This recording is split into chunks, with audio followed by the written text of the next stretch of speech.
ada 260 juta penduduk Indonesia.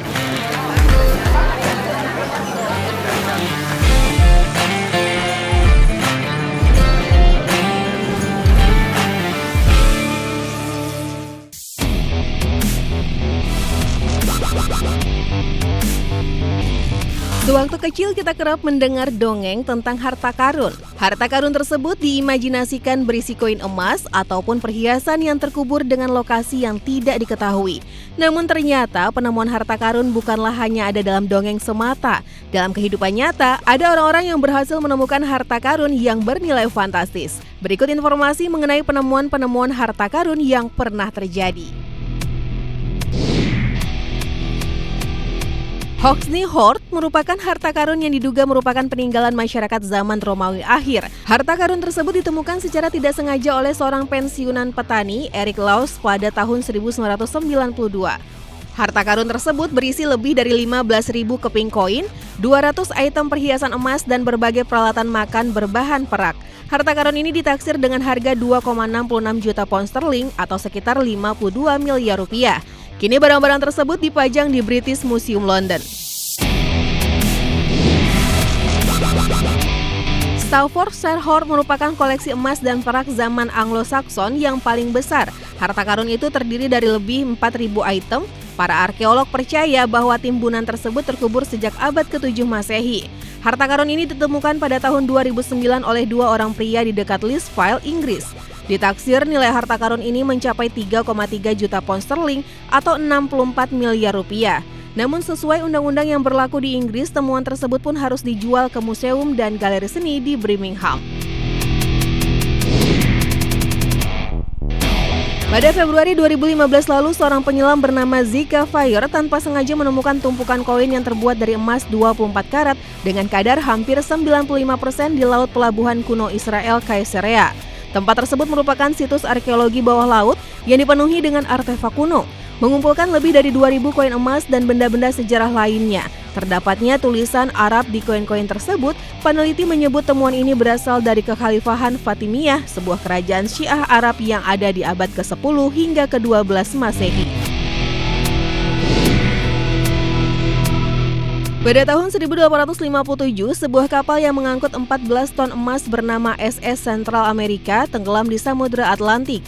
Pada tahun 1988, lokasi bangkai kapal pun ditemukan, namun hanya 5% bagian dari bangkai kapal yang dapat dikumpulkan. Pada 2014 lalu, sebuah perusahaan Amerika yang bergerak di bidang penyelamatan bangkai kapal kembali menyusuri area tersebut. Akhirnya emas dan perak dari kapal karam pun ditemukan. Sekitar 3.000 koin emas dan 45 batang emas ini ditaksir memiliki nilai lebih dari 2 triliun rupiah.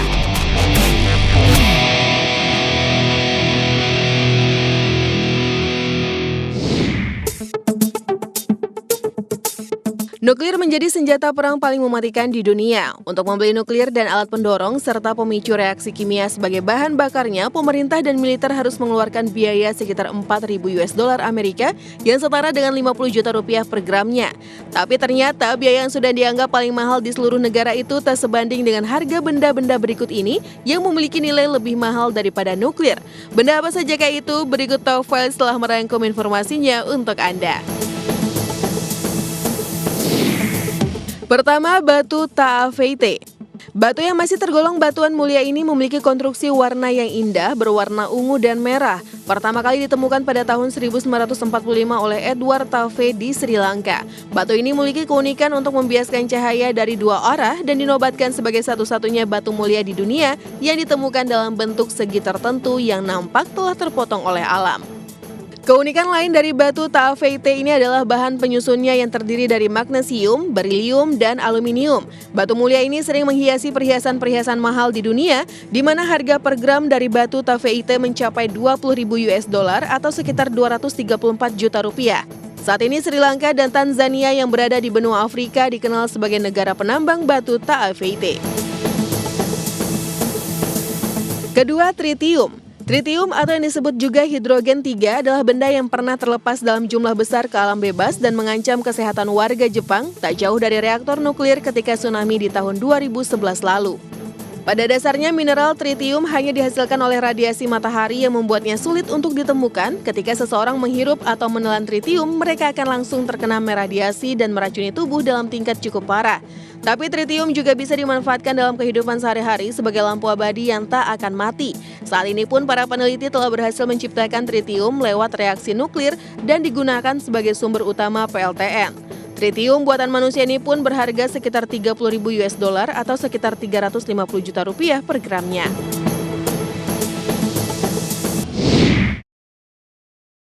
Di era perkembangan teknologi yang semakin canggih, semakin banyak orang berlomba-lomba menciptakan alat yang mewakili impian manusia sejak dulu.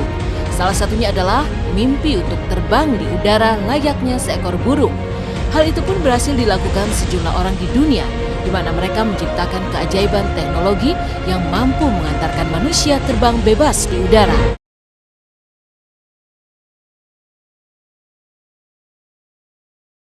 Pada tahun 2016, seorang juara jet ski asal Prancis, Frankie Zapata, berhasil mencetak rekor dunia melayang menggunakan hoverboard atau papan selancar terbang. Menggunakan mesin yang diciptakan oleh perusahaannya sendiri, ia berhasil terbang sejauh 2.252 meter. Aksi Zapata itu digelar di pesisir pantai Saucet-les-Pins di Prancis bagian selatan. Dan seperti inilah aksi Zapata saat terbang di ketinggian 50 meter sambil diiringi oleh sejumlah perahu motor dan jet ski.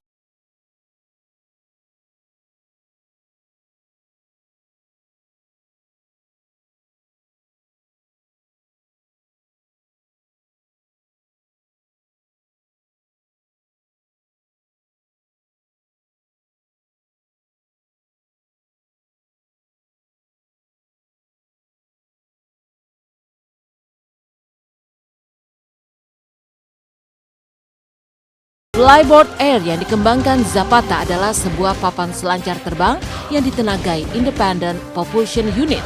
Cara kerjanya mirip dengan flyboard biasa yang memanfaatkan semburan air untuk dapat melayang. Namun yang membedakan, flyboard Zapata menggunakan mesin jet sehingga dapat terbang tanpa dibatasi selang yang lazim ditemukan pada flyboard biasa.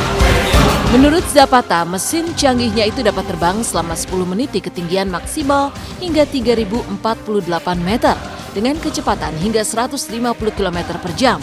Mesin flyboard air yang dapat menyemburkan kekuatan 250 tenaga kuda menggunakan bahan bakar minyak tanah. Selain itu terdapat pula mesin kecil di kedua sisinya yang berfungsi untuk menstabilkan pengendaranya.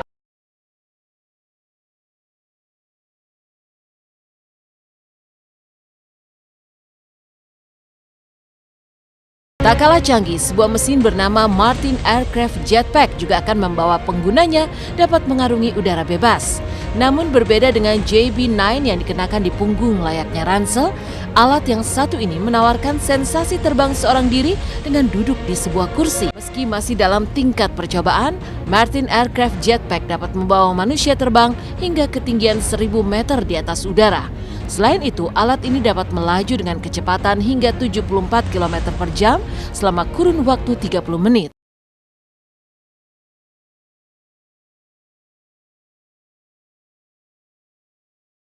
Mesin terbang masa depan selanjutnya akan mengajak seseorang merasakan sensasi terbang layaknya salah satu superhero Avengers, Falcon, bernama Jetman Dubai. Alat ini memiliki bentuk seperti sebuah sayap pesawat yang nantinya dapat ditaruh di punggung seseorang, di mana kemudian ia akan dibawa terbang di atas ketinggian mencapai 1.219 meter dengan kecepatan tinggi. Tak tanggung-tanggung, Jetman Dubai memiliki 4 buah mesin JetCat P200 dan memiliki kecepatan rata-rata 200 km per jam. Sementara itu saat naik ke udara, mesin ini dapat bergerak secepat 180 km per jam, serta kecepatan saat mendaratnya mampu menembus 300 km per jam. Namun sayap buatan ini memiliki berat yang cukup besar, yakni 55 kg. Sehingga jika pemirsa ingin mencobanya, pastikan Anda kuat untuk menggendongnya. Pasalnya, saat di udara, Jetman Dubai akan membawa seseorang terbang selama 6 hingga 13 menit. Memiliki kecanggihan spektakuler, jelas saja alat ini memiliki harga yang sangat mahal per unitnya. Kabarnya untuk menciptakan satu Jetman Dubai membutuhkan dana yang bahkan mencapai miliaran bahkan triliunan rupiah. Karena itulah mesin tersebut masih belum direncanakan untuk dijual ke publik.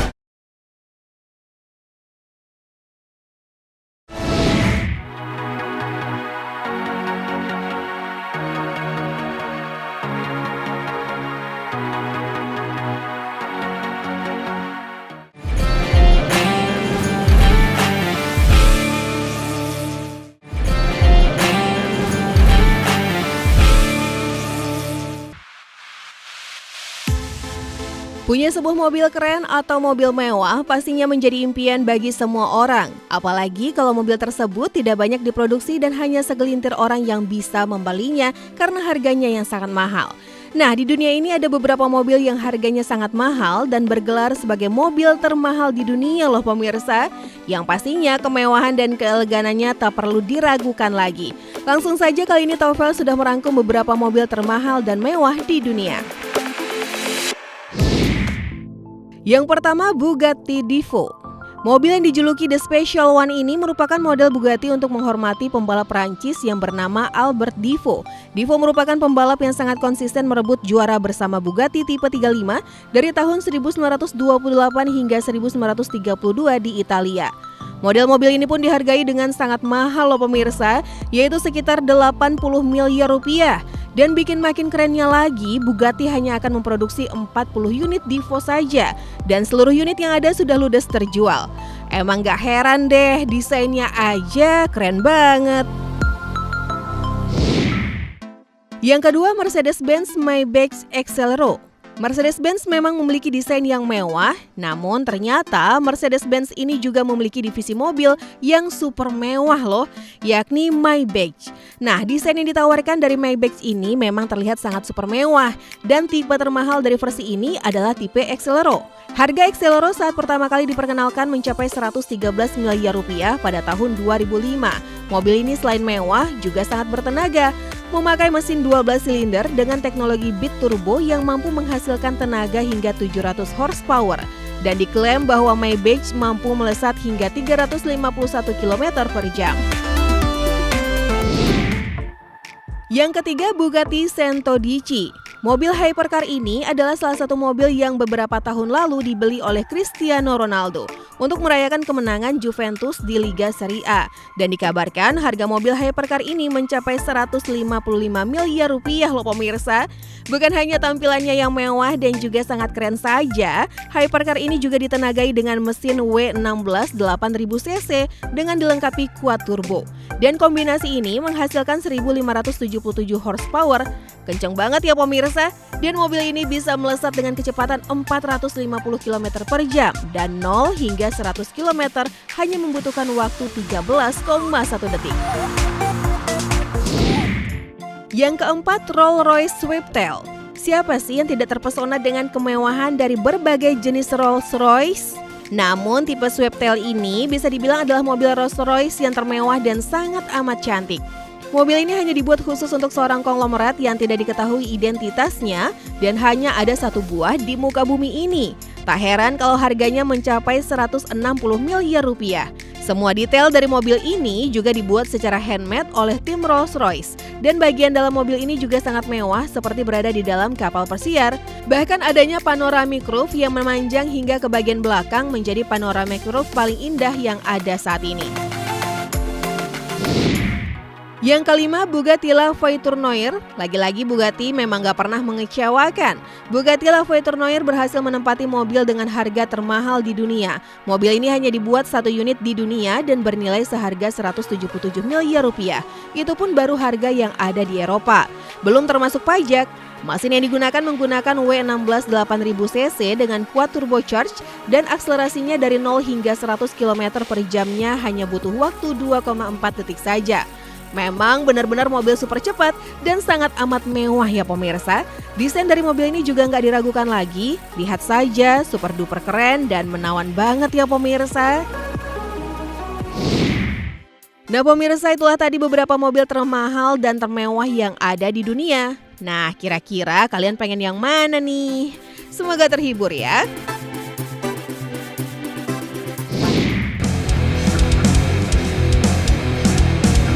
Beberapa dari kita mungkin pernah membayangkan akan seperti apa desain sepeda motor di masa depan. Mengingat sejak motor pertama yang pernah dibuat di dunia tahun 1885 telah mengalami banyak sekali perubahan. Beberapa pabrikan motor pun sudah menyiapkan beberapa tema pengembangan motor demi menunjang kebutuhan manusia di masa yang akan datang. Mulai desain, teknologi, hingga faktor lingkungan sudah menjadi fokus utama beberapa pabrikan agar produk mereka mampu bersaing di masa depan. Penasaran seperti apa ulasan mengenai motor masa depan? Berikut beberapa informasinya. BMW sudah melangkah lebih awal terkait motor masa depan. 2016 lalu, pabrikan asal Jerman ini sudah memperkenalkan konsep gahar untuk produknya di masa depan, yaitu BMW Motorrad Vision Next 100. Motor ini mengusung teknologi self-driving dan self-balancing yang membuat pengendaranya tidak perlu khawatir terjatuh. BMW mengklaim bahwa motor masa depan ini tak ada satupun celah kecelakaan, sehingga tidak memerlukan helm. Dilengkapi kacamata khusus, motor ini mampu mendeteksi bahaya bahkan sebelum pengemudinya bisa melihat. Kendaraan ini juga dilengkapi baju khusus yang dapat menyesuaikan suhu badan agar tetap sejuk. Teknologi mesin dan kisaran harga pun masih dirahasiakan karena motor ini masih dalam proses pengembangan. Pabrikan Kawasaki juga tidak ingin ketinggalan. Mereka juga telah memperkenalkan konsep motor masa depannya, yaitu Kawasaki J-Concept. Motor ini didesain futuristik serta dapat menyesuaikan bentuknya sesuai dengan kecepatan. Jika dikemudikan santai, posisi berkendara motor ini mirip dengan posisi berkendara motor bebek ataupun matic. Namun jika dikemudikan dengan kecepatan tinggi, maka motor akan memposisikan pengendara membungkuk layaknya sedang menunggang motor balap. Hingga kini, Kawasaki belum memberikan kisi-kisi nih tentang besarnya tenaga yang bisa dihasilkan motor listrik mereka ini. Yamaha juga punya terobosan motor masa depan. Pabrikan asal Jepang ini membawa Motoroid. Konsep sepeda motor Yamaha yang satu ini terlihat sangat ramping namun tidak kehilangan kesan kokoh dan gagah. Berbeda dengan motor masa depan sebelumnya, motor ini mengedepankan kecerdasan buatan untuk bisa memberikan pengalaman baru bagi pengendaranya agar bisa menjalin interaksi dengan kendaraannya. Dengan teknologi ini, motor mampu untuk mengenali pemiliknya dengan menggunakan sensor wajah dan berinteraksi dengan pergerakan dari pemiliknya. Wah, semoga konsep ini tidak hanya sekedar prototipe ya. Terakhir, Honda Riding Assist E juga akan meramaikan pasar motor masa depan. Konsep teknologi kontrol keseimbangan ini dikembangkan melalui riset robot humanoid Asimo. Seperti namanya, sepeda motor ini ditujukan untuk pengendara pemula atau masih belum terbiasa dengan sepeda roda 2. Tanpa dilengkapi standar motor mampu menyeimbangkan dirinya dan mampu berkendara otomatis. Motor pun bisa diperintah mengikuti pengemudi untuk berjalan kaki.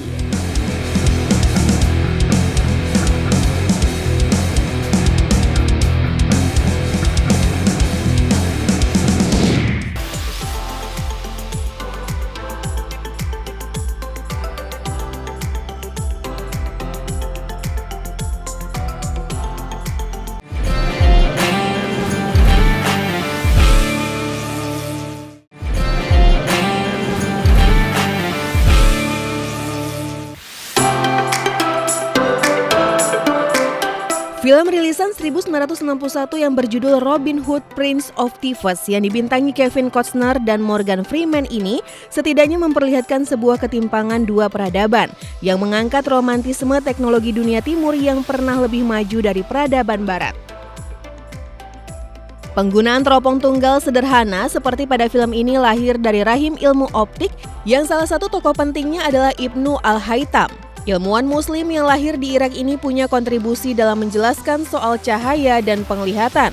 Ia juga diklaim sebagai peletak dasar sebuah metode kamar gelap atau yang lebih dikenal dengan kamera obscura sebagai dasar dari fotografi modern saat ini. Ibnu Al-Haytham merupakan seorang ilmuwan muslim di abad ke-11 di mana saat itu Islam sedang dalam masa keemasannya. Mungkin nama ilmuwan muslim ini kurang populer buat sebagian orang di Asia, namun di Eropa nama Ibnu Al-Haytham sangat terkenal, bahkan disejajarkan dengan nama ilmuwan lain seperti Isaac Newton dan Galileo. Salah satu dari 55 karya bukunya yang paling terkenal adalah Book of Optics yang menjadi rujukan para ilmuwan setelahnya untuk membuat kamera. Karena dianggap berjasa, maka tidak heran julukan Bapak Optik Modern pun diberikan kepada Ibnu Al-Haytham. Bukanlah yang menjadi landasan semua penemuan teknologi yang melibatkan cahaya. Bisa dikatakan apa yang dipelajari di sekolah dalam optik seperti cermin, pembiasan cahaya, lensa, teleskop maupun mikroskop semuanya berasal dari buku sang ilmuwan muslim, kini usianya sudah lebih dari 1000 tahun. Seiring perkembangannya setelah tercipta kamera obscura, kamera daguerreotypes dan calliotypes lahir dari temuan ilmuwan Prancis. Konsep kerja dari kamera ini yaitu menggunakan tembaga dan perak yang kemudian ditambah uap yodium sehingga membuat kamera pada masa ini lebih sensitif terhadap cahaya. Memasuki beberapa tahun berikutnya, kamera dry plates atau kamera pelat kering mulai populer digunakan. Hingga akhirnya tahun 1880-an, George Eastman sukses memodifikasi kamera plat kering tersebut dan menciptakan sebuah kamera yang memiliki kualitas dan kecepatan yang lebih baik dalam pengambilan gambar, atau yang kita kenal dengan nama Kodak. Kamera Kodak ini pun berhasil membuat fotografi menjadi semakin terjangkau secara harga untuk berbagai kalangan. Sistem kerja Kodak pun memunculkan generasi-generasi kamera selanjutnya, mulai dari compact kamera, TLR, SLR, analog, hingga digital yang ramai digunakan saat ini, dan membuat kegiatan fotografi menjadi sebuah hobi baru di era modern.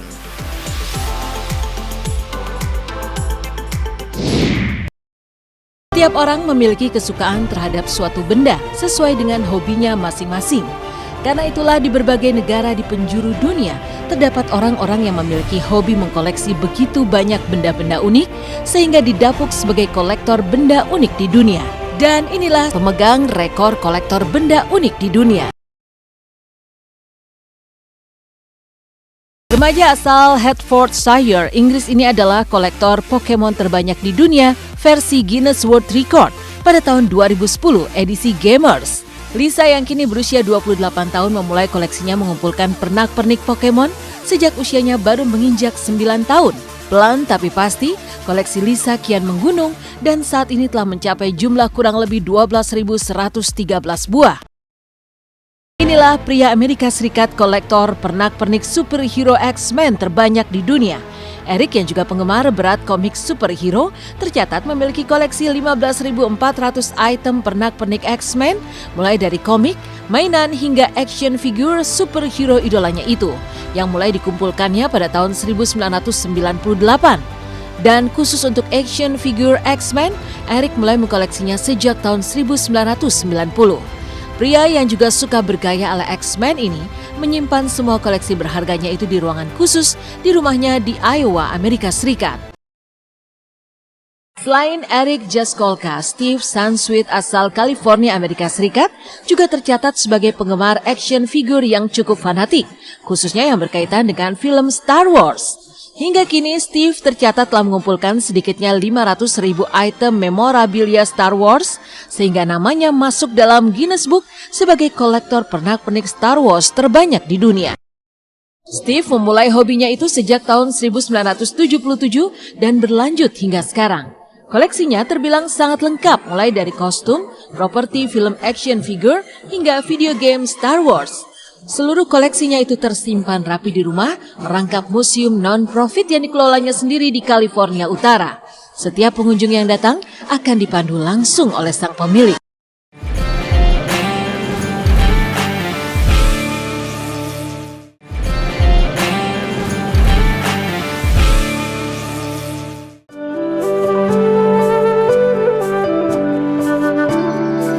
Di negara-negara di dunia ini banyak yang berlomba-lomba untuk membuat sesuatu hal yang besar dan fantastis sehingga bisa melampaui sesuatu di negara lain.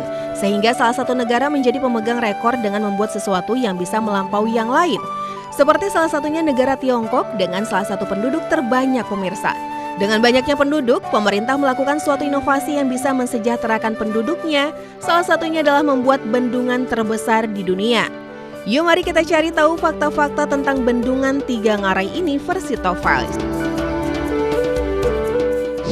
Yang pertama, Sun Yat-sen sang pencetus ide. Ide ini pasti sudah dipersiapkan dengan begitu matang sehingga terjadilah bendungan raksasa ini pemirsa. Pencetus ide ini disebut sebagai bapak modern Tiongkok yang bernama Sun Yat-sen. Dipanggil sebagai Bapak Modern Tiongkok karena Sun Yat-sen ini adalah pelopor didirikannya Bendungan Tiga Ngarai. Berawal pada tahun 1919, Sun Yat-sen ini mengusulkan Tiongkok harus mendirikan bendungan-bendungan yang besar di Sungai Yangtze yang berada di Provinsi Hubei, agar masyarakat Tiongkok merasa aman dan nyaman dari serangan banjir bandang yang sering melanda penduduk yang berada di daerah sungai.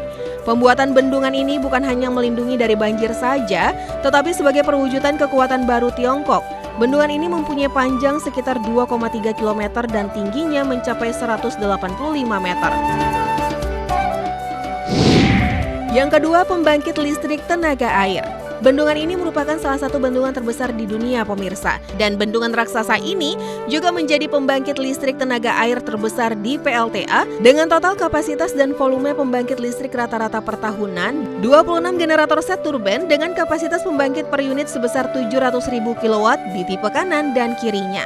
Bendungan raksasa ini juga berhasil menghasilkan jumlah energi sampai 100 miliar kilowatt. Sangat besar bukan, pemirsa? Maka penduduk Tiongkok tidak perlu khawatir lagi untuk tidak mendapatkan listrik untuk di daerah pelosok atau daerah pinggiran pun, karena jumlah energi tersebut bisa memenuhi kebutuhan semua penduduk Tiongkok. Yang ketiga, pembuatan mencapai puluhan tahun. Bendungan Tiga Ngarai ini proses pembuatannya sampai puluhan tahun loh, pemirsa. Proyek mega besar ini tidak mungkin bisa dibangun hanya sekedar 2-3 tahun saja.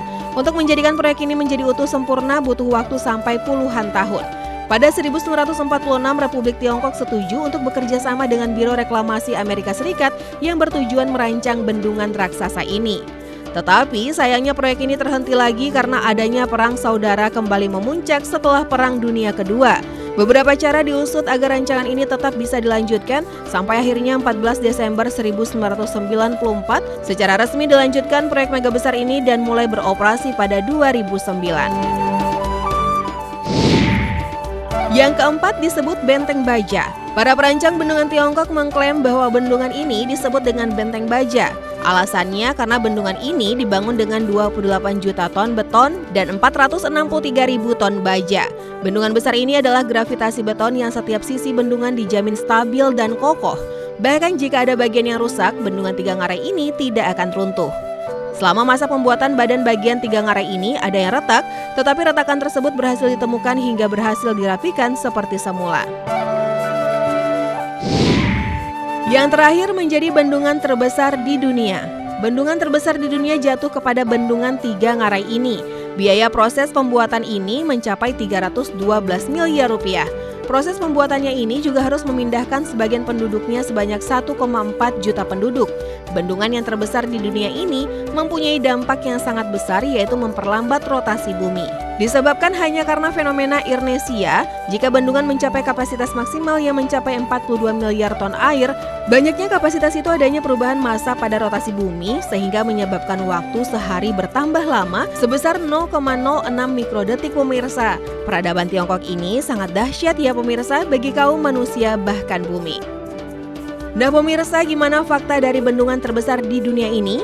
Pasti kalian sudah takjub kan dengan adanya bendungan Tiga Ngarai ini? Oke deh, kalau begitu semoga kalian semua terhibur ya.